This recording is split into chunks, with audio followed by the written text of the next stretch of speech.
After everything was done, after the sentencing and Matt was in prison and life had sort of calmed down and started to go back to normal, my family was trying to steer me in the direction and trying to tell me that I needed to go to therapy just to talk through everything that had happened. Well, at first I did put it off and tell them that I was fine and I didn't need any of it.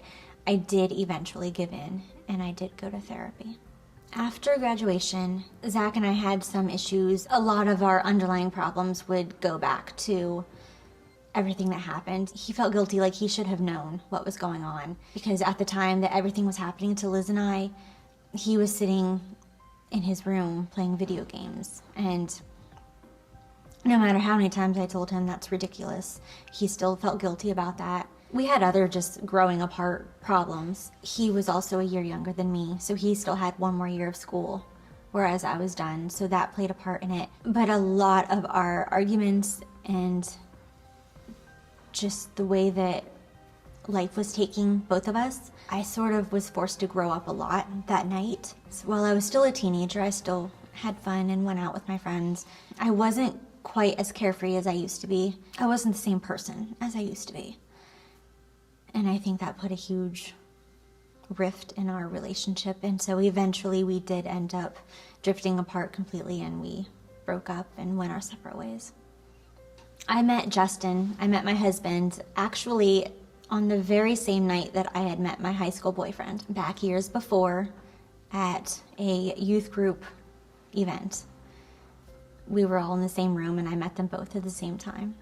Justin and I were married in just a little over a year from when we started dating. Once the girls were born, I showed interest again in photography, and eventually that turned into a career, so I am a photographer now. Not long after it had all happened, I remember watching a TV show and seeing a little girl who had gone through a really scary situation at a sleepover at her best friend's house. And seeing the strength in this little girl and how she had survived something, her sharing her story, that really spoke to me. I knew at that point what I wanted to do, that I wanted to share my story and possibly give another person the strength to go on if they had been through a similar situation, and also to help educate young people what to do if they were ever caught in a situation.